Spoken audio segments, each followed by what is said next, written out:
Hello friends. आज हमारे साथ केंद्रीय विद्यालय संगठन की वो मैम हैं जिन्हें अपनी ज्वाइनिंग के 2 साल के अंदर पार्लियामेंट जाने का मौका मिला। आप समझ रहे हो ना, दिल्ली पार्लियामेंट। मैम को इस संगठन में एज ए परमानेंट टीचर ही एक्सपीरियंस नहीं है, बल्कि मैम को एज ए कॉन्ट्रेक्चुअल टीचर भी एक्सपीरियंस है। मैम की ज्वाइनिंग हार्ड स्टेशन पर हुई थी और मैम ने वहाँ पर अपना 4 साल का टेन्योर कंप्लीट किया है। और साथ ही मैम को स्कॉटिंग वर्कशॉप और ट्रेनिंग के लिए डिफरेंट स्टेट्स में लाइक कोलकाता, उड़ीसा और भी नॉर्थ ईस्ट के स्टेट्स में जाने का मौका मिला। इवन मैम को अपने होम टाउन में भी जॉब मिला, बट मैम ने केंद्रीय विद्यालय संगठन को प्रेफरेंस दी। तो आज आप मैम से जानेंगे कि उनका पार्लियामेंट का एक्सपीरियंस कैसा रहा। तो हेलो फ्रेंड्स, आई होप आप सब अच्छे होंगे। ये सच बात है कि मुझे पार्लियामेंट जाने का मौका मिला, वो भी ज्वाइनिंग के 2 साल के अंदर ही। 2017 अक्टूबर में मेरी ज्वाइनिंग हुई थी और 2019 में सितंबर में ही मुझे मौका मिल गया था। और ये मौका मुझे केवीएस ने दिया था। यूथ पार्लियामेंट के सिलसिले में हम पार्लियामेंट गए थे और हमने वहाँ पर सेंट्रल हॉल देखा, लोकसभा देखी, राज्यसभा देखी। और जब हम पूरा संसद भवन विजिट कर रहे थे तो इस टाइम पे ऐसा लग रहा था कि पूरा जो हमारा भारत देश का जो इतना ऐतिहासिक जो घटनाएं रही हैं, जो महान हस्तियां रही हैं, वो हमारी आंखों के सामने हैं। तो वो जो यादें हैं, आप कह सकते हैं, उनको मैं शब्दों में बयान नहीं कर सकती, वो मेरी आंखों में कैद हो गई। और कैन यू इमेजिन डैट कि हम वहाँ बैठकर, एक ऑर्डिनरी मैन वहाँ पे बैठकर लंच कर रहा है, और ये मौका मुझे केवीएस ने दिया। Okay ma'am as an individual ऐसे क्या बेनिफिट हैं जो केवीएस में मिल सकते हैं एज ए टीचर, जिसकी वजह से आपने केवीएस को प्रेफरेंस दी, आपने अपनी होम टाउन की जॉब को ड्रॉप किया। Can you explain. ये सही बात है कि मेरी जो ज्वाइनिंग थी वो मेरे होम टाउन में आई थी, वो भी स्टेट गवर्नमेंट में। और मैंने उसको छोड़कर केवीएस में ही जॉब करना प्रिफर किया। और इसकी खास वजह ये है कि इसमें बहुत सारे मौके हैं। अगर हम पढ़ने की बात करें, अगर टीचर्स जो हैं वो पढ़ना चाहते हैं तो उन्हें स्कॉलरशिप्स मिलती है। आप ब्रिटेन जाकर, फीमेल टीचर्स के लिए है ये स्कॉलरशिप, जिसे स्टैम स्कॉलरशिप कहते हैं। ब्रिटेन गवर्नमेंट स्कॉलरशिप देती है अपने यहाँ आकर पढ़ने के लिए, एमएससी जैसे कोर्स करने के लिए। ऐसे जापान गवर्नमेंट मैक्स्ट स्कॉलरशिप देती है, MEXT मैक्स्ट।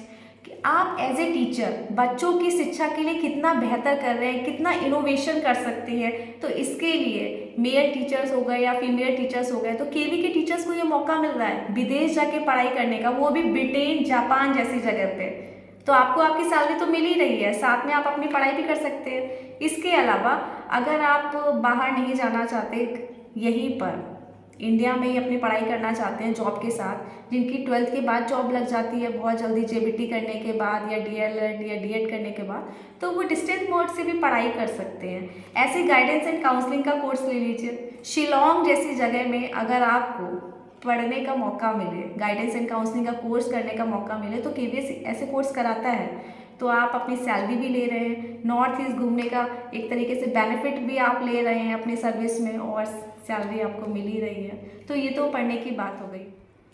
इसके अलावा टीचर्स के लिए रीजनल लेवल हो गया, नेशनल लेवल हो गया, कंपटीशन जो है वो केवीएस ऑर्गेनाइज करवाता है, जिसमें ड्राइंग हो गया, म्यूज़िक हो गया, स्पोर्ट्स हो गया।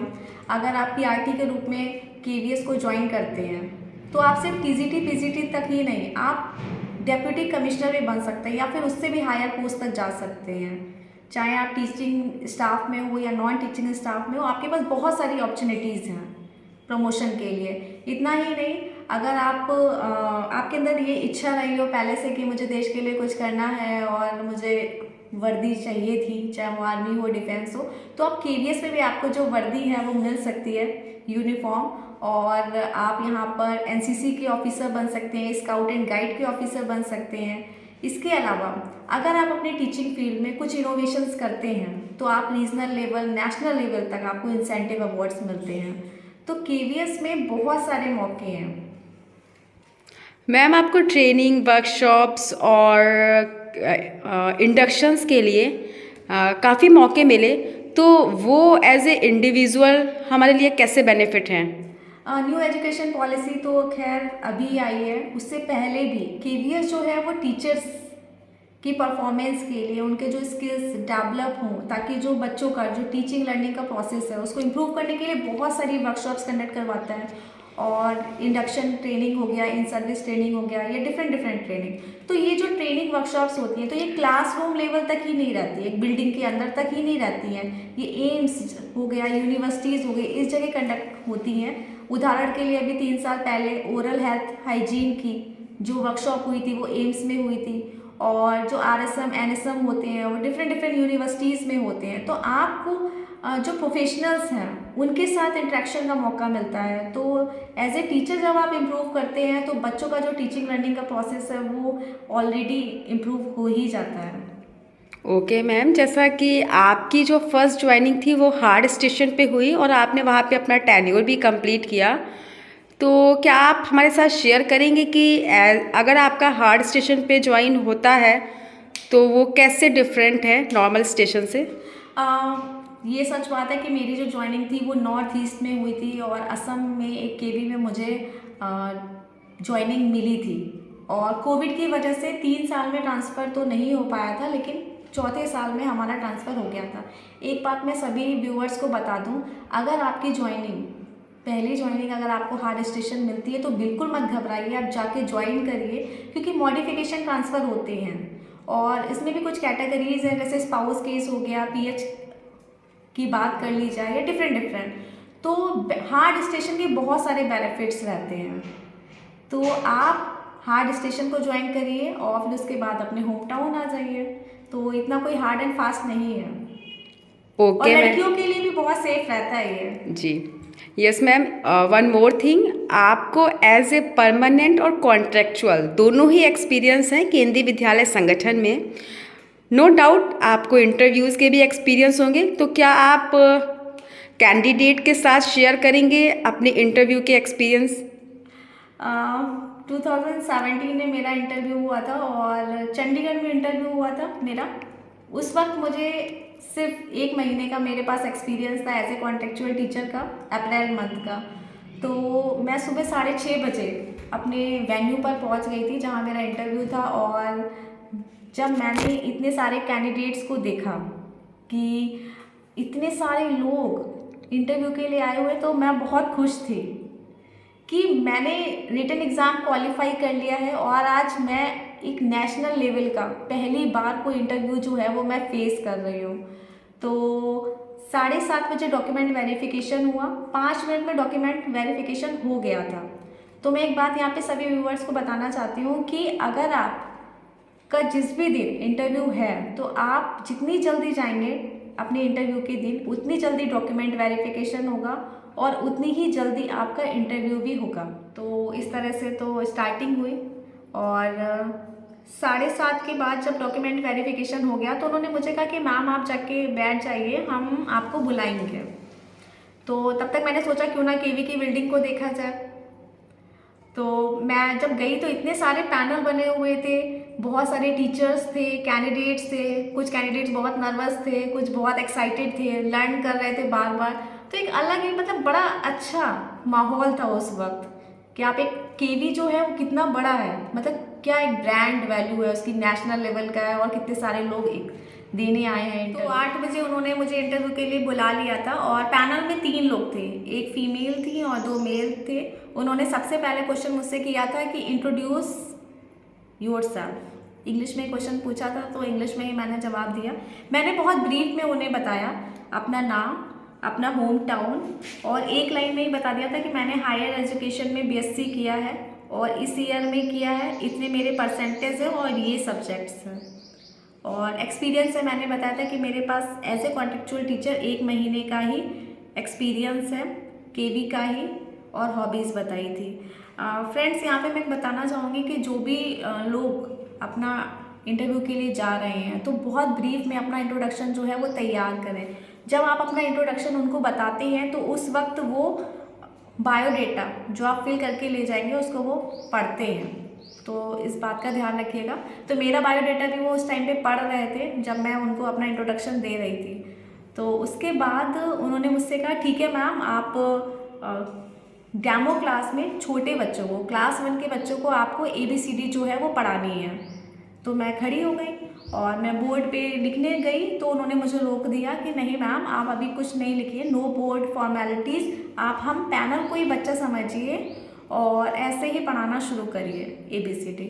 तो मैं गा गा के थ्रू आउट इंग्लिश में मैं ABCD जो है वो सिखाने लगी, और तो उन्होंने मुझे रोक दिया, होल्ड ऑन। तो जब उन्होंने मुझे रोका उस टाइम पे मेरे माइंड में क्लिक कर गया कि कुछ मैंने ऐसा कर दिया जो मुझे नहीं करना चाहिए था। तो उन्होंने कहा मैम क्या कर रहे हैं, छोटे बच्चे हैं, ये इंग्लिश समझ लेंगे। तब मुझे समझ में आया कि अरे ये जो है कुछ हो गया ऐसा। तो मैंने कहा ठीक है सर, मैं अब बाइलिंगुअल बच्चों को सिखाऊंगी, हिंदी में भी और इंग्लिश में भी। फिर उसके बाद मेरे माइंड में वो चीज़, मैंने कहा कि अगर इसको मैं रखूँगी तो मेरा आगे का इंटरव्यू भी ख़राब हो जाएगा, तो मैंने उसको जाने दिया। मैंने कहा ठीक है छोड़ो इसको, अब नेक्स्ट क्वेश्चन पे आते हैं। तो एक बात का ध्यान रखिएगा कि आप जब भी अपना इंटरव्यू देने जाएं, एक दो बातें ऐसी हो सकती हैं, और हर केवी टीचर के साथ ऐसे एक्सपीरियंस रहते हैं, तो उन बातों को अपने माइंड में मत रखिएगा। अगर आप माइंड में रखेंगे तो उसी फ्लो में आप उन बातों को ध्यान में रख के अपने आंसर्स देंगे, तो जो आपका 100% जो बेस्ट है वो आप नहीं दे पाएंगे। तो मैंने भी वही किया, मैंने छोड़ दिया उसको वहीं पे और आके मैं बैठ गई। उसके बाद उन्होंने मुझसे कहा कि why do you want to join KVS, आप केंद्रीय विद्यालय संगठन को क्यों ज्वाइन करना चाहते हैं। तो मैंने अपने बायोडेटा में बहुत अच्छे से, बहुत बढ़िया से मैं लिख के लेके गई थी कि this is the right platform for me where I should be, I utilize my experience and share it with students, I contribute my nation, apart from earning livelihood there are lots of things that will attract me whole in my life, I am excited to learn a lot and be a part of it. I can do my best, explore myself and fulfill all the need of organization। तो इस तरीके का बढ़िया सा लिख के मैंने ये सब कुछ भी नहीं बताया। मैंने इससे अलग हटकर मैंने उनको बताया कि सर केवी में लाइब्रेरी है और मुझे पढ़ने का बहुत शौक है, यहाँ पर प्लेग्राउंड्स है और मैं स्पोर्ट्स जो है, गेम्स है, योगा है, एक्सरसाइज, ये सब करने का मुझे मौका मिलेगा। और मुझे ट्रैवलिंग का बहुत शौक है सर, तो स्क्वाटिंग हो गया, ट्रेनिंग वर्कशॉप्स हो गया, तो एक जगह से दूसरी जगह जाने का मौका मिलेगा। तो वहाँ की जो हिस्टोरिकल वैल्यूज़ हैं, जो ट्रेडिशन है, कल्चर है, लोगों को जानने का मौका मिलेगा। तो ये केंद्रीय विद्यालय संगठन मेरा ये जो शौक है ट्रैवलिंग का वो पूरा करवा देगा। इतना ही नहीं, क्लासरूम में अलग अलग स्टेट्स के बच्चे आएंगे, तो उनके साथ जब मेरा कम्युनिकेशन होगा तो मेरी जो लैंग्वेज है, वोकैबलरी, वो बहुत इनरिच हो जाएगी। मुझे भाषा सीखने के लिए अगर मुझे मलयालम सीखनी है तो केरल नहीं जाना है, मुझे गुजराती सीखने के लिए गुजरात नहीं जाना है, तो मैं अपने क्लासरूम में ही बच्चों के साथ सीख लूँगी डिफरेंट लैंग्वेजेस। और आर्मी मैन भले बॉर्डर पे हैं, वो वहाँ पे अपनी ड्यूटी कर रहे हैं, तो ठीक है, तो क्या हुआ, मैं भी देश के लिए अपने क्लासरूम में ही अपना कंट्रीब्यूशन दे सकती हूँ। तो बच्चों के लिए मैं रोल मॉडल हूँ, मैं उनके लिए हीरो हूँ। और क्योंकि मोरल जो वैल्यूज़ है वो हम बच्चों को दे रहे हैं, बच्चों का जो भविष्य है, वो जो निर्माण कर रहे हैं, देश के लिए जो योगदान है, वो हम क्लासरूम में दे सकते हैं एज ए टीचर। तो इस तरीके का मैंने उन्हें आंसर दिया था। तो उन्होंने मुझे यहाँ पर पूछा एक क्वेश्चन कि मैम आपने अभी रिसेंट में लाइब्रेरी से कौन सी बुक पढ़ी है। तो मैंने कहा कि मैंने गबन पढ़ी है। तो उन्होंने कहा गबन में आपको कौन सा कैरेक्टर अच्छा लगा और क्यों लगा। तो मैंने उनको बता दिया था कि गबन में ये कैरेक्टर जो था वो मुझे पसंद आया था और क्यों आया था। उसके बाद उन्होंने एक दो कैरेक्टर्स के और नाम लिए, ये चेक करने के लिए क्या मैंने वाकई में गबन पढ़ी है। तो वो उस टाइम में मैंने पढ़ी थी, तो मैंने उन्हें बता दिया था। तो मैम ने फिर एक क्वेश्चन मुझसे यहाँ से पूछा था कि इनके अलावा, प्रेमचंद के अलावा आपने कोई और बुक पढ़ी है रिसेंट में, क्योंकि आप केवी में ही हैं, तो केवी की लाइब्रेरी से आपने कोई बुक इश्यू कराई है पढ़ने के लिए। तो मैंने कहा जी हाँ मैम, मैंने तमस उस टाइम पे पढ़ी थी, तो मैंने उन्हें बताई। तो उन्होंने कहा किसकी है, तो मैंने कहा भीष्म साहनी की। तो उन्होंने कहा अच्छा। इसके बाद उन्होंने सर ने क्वेश्चन मुझसे पूछा था कि अगर आपको पुडुचेरी भेजा जाए ज्वाइनिंग के लिए, तो क्या आप जाएंगी ज्वाइन करने के लिए अपने घर को छोड़ के इतनी दूर। तो मैंने कहा यस सर, मैं बिल्कुल जाऊंगी अगर मेरा होता है केवी में सिलेक्शन। और उसके बाद लास्ट में क्वेश्चन सर ने मुझसे पूछा था, और वो बहुत हंस हंस के क्वेश्चन पूछ रहे थे कि मैम आप तो खुद ही इतने बच्चे से लग रहे हो, और 12th क्लास के जो बच्चे हैं वो इतने लंबे लंबे होते हैं, आपकी तो बात भी नहीं सुनेंगे, और आपको उनको स्क्वाटिंग ड्यूटी में लेके जाना पड़ेगा, तो क्या आप ले जा लेंगे? क्योंकि केवीएस में स्क्वाटिंग ड्यूटी भी एक पार्ट है। तो हंसते भी जा रहे थे, क्वेश्चन भी पूछ रहे थे। तो उस वक्त मैंने सबको आंसर दिया था कि यस सर, नो डाउट कि स्क्वाटिंग ड्यूटी जो है वो केवीएस का पार्ट है, वो मेरी ड्यूटी भी है, मेरी रिस्पॉन्सिबिलिटी भी है। मैं केवीएस में एज ए टीचर ज्वाइन करूँगी तो बच्चे और टीचर के बीच में जो गैप है उसको मैं मेंटेन करके रखूँगी, और अपनी इस ड्यूटी को मैं बहुत अच्छे से परफॉर्म करूँगी, तो मैं मैनेज कर लूँगी। तो इस तरीके का मेरा एक्सपीरियंस रहा है इंटरव्यू का। Thank you so much ma'am, जो आपने शेयर किया हमारे साथ केवीएस में आने से क्या बेनिफिट हैं कैंडिडेट्स के लिए। आई होप ये बहुत ही हेल्पफुल रहेगा जो भी कैंडिडेट इंटरव्यू के लिए जा रहे हैं या जाने वाले हैं। Thank you so much ma'am. और आप कुछ हमारे व्यूअर्स को जो इंटरव्यू के लिए जा रहे हैं या जाने वाले हैं कुछ एडवाइस देना चाहते हैं तो प्लीज़ मैम। केंद्रीय विद्यालय संगठन बहुत सारे मौके देता है, ये आप जान ही गए हैं। एज ए टीचर अगर आप ज्वाइन करते हैं बहुत सारी अपॉर्चुनिटीज़ हैं। आप एक बार केंद्रीय विद्यालय संगठन को ज्वाइन कीजिए, क्योंकि आप बेस्ट हैं, इसीलिए आप केंद्रीय विद्यालय संगठन आपको मौका दे रहा है यहाँ पे जुड़ने का। और यकीन मानिए जब आप इसका पार्ट बनेंगे तो ढेर सारी अपॉर्चुनिटीज़ तो हैं ही, आपकी पर्सनल ग्रोथ भी होगी, आपकी फैमिली हो गई, आपके बच्चों के लिए एक पूरा आसपास का एनवायरनमेंट है वो आपके फेवर में रहेगा। और आप अपनी तैयारी जो है वो अच्छे से करते रहें, क्योंकि मेरा तो ओवरऑल एक्सपीरियंस बहुत अच्छा रहा। और जब आप केंद्रीय विद्यालय संगठन से जुड़ेंगे तो आपका भी जो एक्सपीरियंस है नो डाउट वो बहुत अच्छा रहने वाला है। तो अपनी डेमो क्लास की तैयारी करिए और इंटरव्यू की प्रिपरेशन करिए और अच्छे से इंटरव्यू दीजिए। All the best. Thank you ma'am, thank you so much ma'am.